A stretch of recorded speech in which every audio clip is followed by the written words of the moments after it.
اعوذ باللہ من الشیطان الرجیم بسم اللہ الرحمن الرحیم السلام علیکم ورحمۃ اللہ وبرکاتہ۔ محترم سامعین، ترجمہ کلاس میں ہم آپ سب کو خوش آمدید کہتے ہیں، اور آج کے لیکچر میں ہم بات کریں گے آیت نمبر 52 سے لے کر آیت نمبر 57 تک۔ ہمارے ساتھ رہیے گا۔ بسم اللہ الرحمن الرحیم۔ اس سے پچھلی آیات مبارکہ میں جیسا کہ ہم نے آپ کو بتایا تھا کہ اللہ تبارک و تعالیٰ نے حضرت موسیٰ علیہ السلام کو اپنے پاس بلایا، اور اس کے بعد ان کی قوم نے بچڑا بنا لیا جو سامری جادوگر نے بنایا تھا۔ اس کے بعد ان کی قوم کو اللہ تبارک و تعالیٰ نے کہا کہ معافی مانگو، اور معافی مانگنے کی ایک ہی سزا ان کو دی تھی کہ اپنے آپ کو قتل کر ڈالو، تو لوگوں نے اپنے آپ کو مار بھی دیا تھا۔ اب آگے ہم چلتی ہیں۔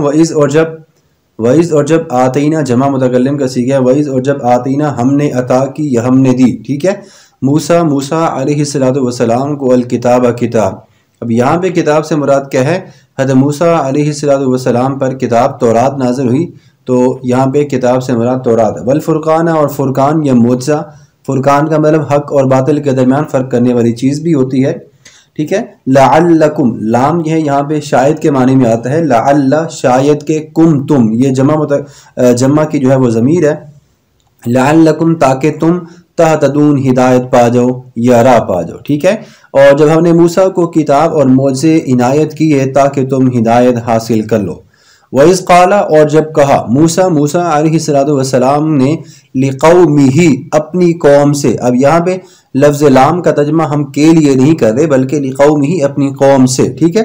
یا قومی، اے میری قوم، یہ جو لفظ یا ہے یہ آپ کو نظر آ رہا ہوگا کھڑا، ٹھیک ہے، اس کا ترجمہ تھا اے، جیسے قرآن میں اللہ نے فرمایا یا ایھا الذین آمنوا یا ایھا الناس، یا بارہا جو اللہ نے قرآن مجید میں لفظ استعمال کیا تو اس کا مطلب ہوتا ہے اے۔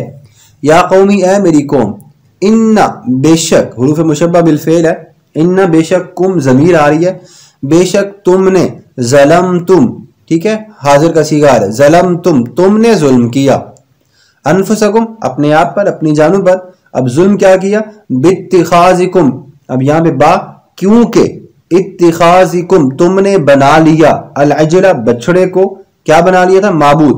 باتخاذکم العجلہ، تم نے بچڑے کو معبود بنا لیا، فتوبو، پس تم سارے توبہ کرو۔ اب یہ حکم دیا جا رہا ہے، ٹھیک ہے، حاضر کا اور جمع کا صیغہ ہو گیا، فتوبو، پس تم توبہ کرو، تابا یتوبو سے، الی بارئکم، باری کا مطلب ہوتا ہے پیدا کرنے والے، کم اپنے، تم سب توبہ کرو اپنے پیدا کرنے والے کی طرف، الہ کی طرف، فقتلو، پس قتل کرو۔ اب یہ توبہ کیسے کرنی ہے؟ فقتلو، مارو، انفسکم، اپنے آپ کو مار دو، ذالکم خیر لکم، یہ بہتر ہے تمہارے لیے، ذالکم، یہ خیر، بہتر ہے، لکم، تمہارے لیے، عند باریکم، تمہارے رب کے نزدیک، تمہارے پیدا کرنے والے کے نزدیک، عند، نزدیک، فتاب علیکم، پس اس نے تمہاری توبہ کو قبول کیا، فتابہ، پس فتابہ، توبہ کرو، علیکم، تم سارے، انہو، بے شک وہ کون؟ اللہ،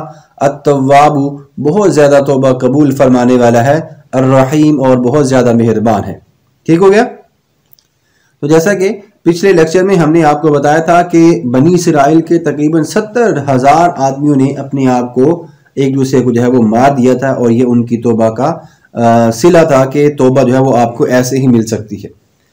وَإِذْ قُلْتُمْ اور جب ہم نے کہا، نہیں، وَإِذْ قُلْتُمْ اور جب تم نے کہا، لفظ تم آ رہا نا، وَإِذْ قُلْتُمْ اور جب تم نے کہا، یا موسیٰ، اے موسیٰ، جب قوم نے کہا موسیٰ علیہ السلام سے، لن نؤمن، لن، ہرگز نہیں، نؤمن، ہم ایمان لائیں گے، لکا، آپ پر، حتیٰ کہ نر اللہ، ہم دیکھ لیں اللہ کو۔ اب دیکھیں حضرت موسیٰ علیہ السلام کی قوم انہیں کیا کہہ رہی ہے کہ جب تک ہم اللہ کو سامنے نہ دیکھ لیں ہم ایمان نہیں لائیں گے، جہرتاً، واضح، بالکل سامنے۔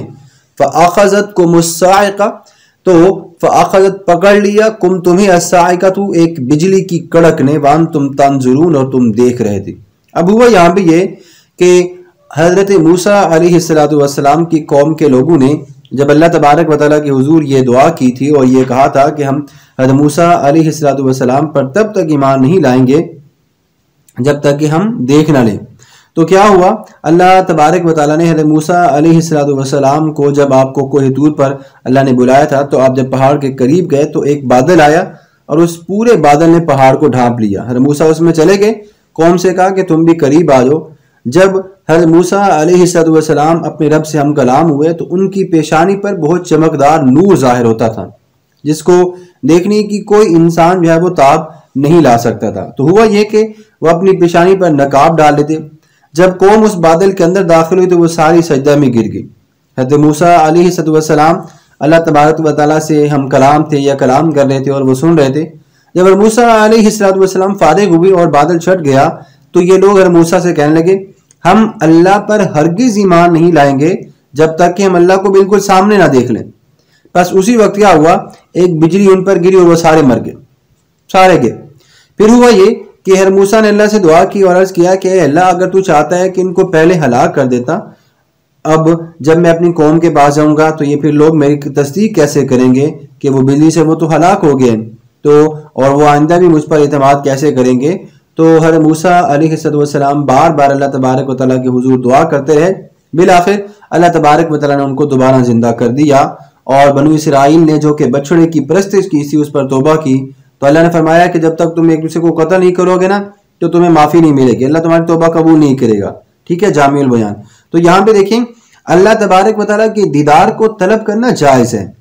ہمیں بھی یہ دعا کرنی چاہیے کہ اللہ کا ہمیں جلد از جلد جو ہے وہ دیدار مل جائے۔ اور جنت میں بھی آتا ہے کہ جو جنت کی نعمتیں ہیں اس میں جو سب سے بہترین نعمت ہوگی وہ اللہ کا دیدار ہوگا، سب سے بہترین اور اچھی نعمت جو ہوگی وہ اللہ کا دیدار ہوگا۔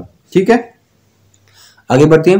ثم پھر بعثنا، لوٹا دیا، بعثا یا باسو کا عمل لوٹانا بھی ہے لیکن اب یہاں بھی ہم کریں گے بعثنا، جلایا نا ہم نے کم تم کو، ثم بعثناکم پھر ہم نے جلا دیا تم کو، من بعد موتکم تمہاری موت کے بعد۔ اب یہاں پہ ہم یہ بھی کر سکتے ہیں کہ لوٹا دیا، ٹھیک ہے، جلانا نہیں کریں گے کیونکہ جلانا جو ہے وہ اور طرح کے معنی میں استعمال کیا جائے گا۔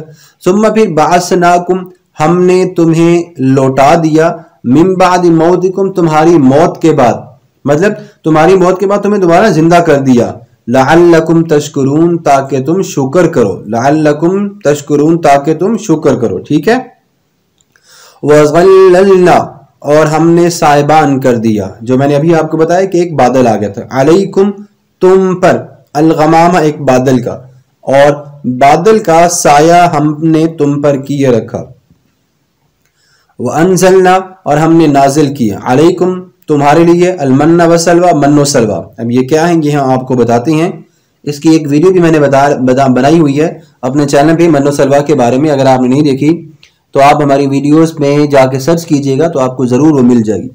کلو، اللہ نے کہا تم کھاؤ، من طیباتی پاکیزہ چیزیں، ما جو رزقناکم ہم نے تمہیں عطا کی، وما ظلمونا اور نہیں انہوں نے ظلم کیا، ٹھیک ہے، وما ظلمونا اور نہ ظلم کیا انہوں نے، ولیکن کانوا اور لیکن وہ تھے، انفسہم، وما ظلمونا اور ہم نے، نون الف نہ ہے نا، وما ظلمونا اور ہم نے ظلم نہیں کیا، ٹھیک ہے، وما ظلمونا اور ہم نے ظلم نہیں کیا، ولیکن کانوا اور لیکن وہ تھے، انفسہم اپنی جانوں پر، یظلمون ظلم کرنے والے۔ ٹھیک ہو گیا، اور ہم نے ان پر ظلم نہیں کیا بلکہ وہ خود ہی اپنی جانوں پر ظلم کرنے والے تھے۔ اب اللہ تبارک و تعالیٰ نے یہاں پہ جو ان پر بادل کا سایہ کیا اور ان پر من و سلوہ کو نازل کیا تو اس کی وجہ یہ تھی کہ اللہ تبارک و تعالیٰ نے ان لوگوں کے لیے یہ انعامات نازل کیے تھے۔ بنی اسرائیل کے لیے ایک انعام تو یہ بھی کم نہیں تھا کہ وہ موت کے بعد دوبارہ زندہ ہو گئے، اللہ تبارک و تعالیٰ نے ان کو دوبارہ زندہ کر دیا تھا۔ اب ہم بات کر لیتے ہیں کہ بنی اسرائیل جو ہے وہ ان کا اصل وطن اصل میں ملک شام تھا۔ حضرت یوسف علیہ السلام کے دور میں یہ لوگ مصر میں آ کر مقیم ہو گئے تھے، ٹھیک ہے۔ اس کے بعد فرعون جو ہے وہ مصر کی غلامی کا دور بھی ان لوگوں نے مصر میں گزارا۔ بالآخر اللہ تبارک و تعالیٰ نے حضرت موسیٰ علیہ السلام کے ذریعے انہیں نجات عطا فرمائی۔ فرعون سمندر میں مر گیا، ڈوب گیا، اور بنی اسرائیل نے جو ہے وہ اطمینان کا سام لیا۔ اب ہوا یہ کہ اس دوران ملک شام پر قوم عمالقہ قابض ہو گئی۔ فرعون کی غلامی سے نجات حاصل کرنے کے بعد اب بنی اسرائیل کو حکم ہوا کہ تم لوگوں نے عمالقہ سے جو ہے وہ قوم عمالقہ سے جہاد کر کے ان سے اپنا وطن جو کہ بیت المقدس ہے وہ آزاد کرانا ہے۔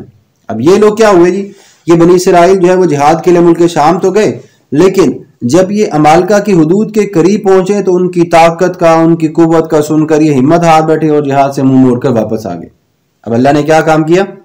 اللہ نے تو کہا تھا نا کہ تم وہاں پہ جاؤ، تو جانے کے بعد تمہیں یہی کام کرنا پڑے گا۔ اب ہوا یہ کہ اللہ نے ان کو اس جرم کی سزا یہ دی کہ وہ اپنے گھروں میں جانے کی بجائے دن بھر سفر کرتے، رات بھی سفر کرتے، اور جہاں کہیں وہ ان کو تھوڑا سا ٹائم ملتا وہ وہیں پہ گزارا کر لیتے۔ یہ سفر میں کرتے کرتے تقریباً انہوں نے 40 سال پریشانی کی حالت میں میدان تیہ میں انہوں نے گزار دیے۔ اس وادی میں نہ کوئی سایہ، نہ درخت، نہ عمارت، نہ پینے کھانے کے لیے کوئی چیز، ضروریات زندگی کے لیے کچھ بھی نہیں تھی۔ بے سر و آسمانی کے عالم میں یہ گھوم پھر رہے تھے۔ یہاں تک کہ پھر یہ ہوا کہ حضرت موسیٰ علیہ السلام نے اللہ سے دعا کی تو اللہ تبارک و تعالیٰ نے ان لوگوں کے لیے من و سلویٰ کو نازل کیا۔ اب من و سلویٰ کے لیے کیا ہے؟ من و سلویٰ کے بارے میں مختلف اقوال ملتے ہیں۔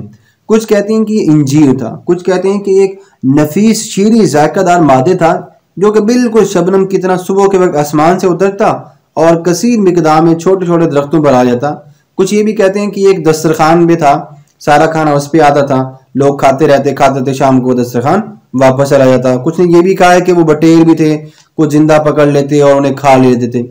اب اللہ تبارک و تعالیٰ نے حضرت موسیٰ علیہ السلام کو حکم دیا کہ وہ اپنا عصا پتھر ماریں اور پتھر پر ماریں۔ جب انہوں نے پتھر پر اپنا عصا مارا تو اس کے بعد پھر ہوا یہ کہ 12 چشمے جو ہے وہ پانی کے پھوٹ پڑے اور سارے لوگوں نے اپنے اپنے چشمے سے جو ہے وہ پانی پیا تھا، اور اس طرح ان لوگوں نے جو ہے وہ گزارا کیا تھا۔ پھر اللہ نے فرمایا کہ ان لوگوں نے اپنے آپ پر ظلم کیا، ہم نے تو ان پر ظلم نہیں کیا۔ تو آج کی ویڈیو کا ہم یہیں پہ اختتام کرتے ہیں۔ امید کرتے ہیں کہ آپ کو آج کے لیکچر میں سمجھ آ گئی ہوگی۔ انشاءاللہ جلد ملتے ہیں آپ کو نیکسٹ ویڈیو میں، لیکچر میں، ترجمہ کلاس میں۔ اپنا بہت سارا خیال رکھیے گا، دعاؤں میں یاد رکھیے گا، اور اگر آپ کو ہماری ترجمہ کلاس کی یہ کاوش جو ہے وہ پسند آ رہی ہے تو ہمارے چینل کو ضرور سبسکرائب کیجیے گا۔ اللہ تبارک و تعالیٰ سب کا حامی و ناصر ہو، آمین۔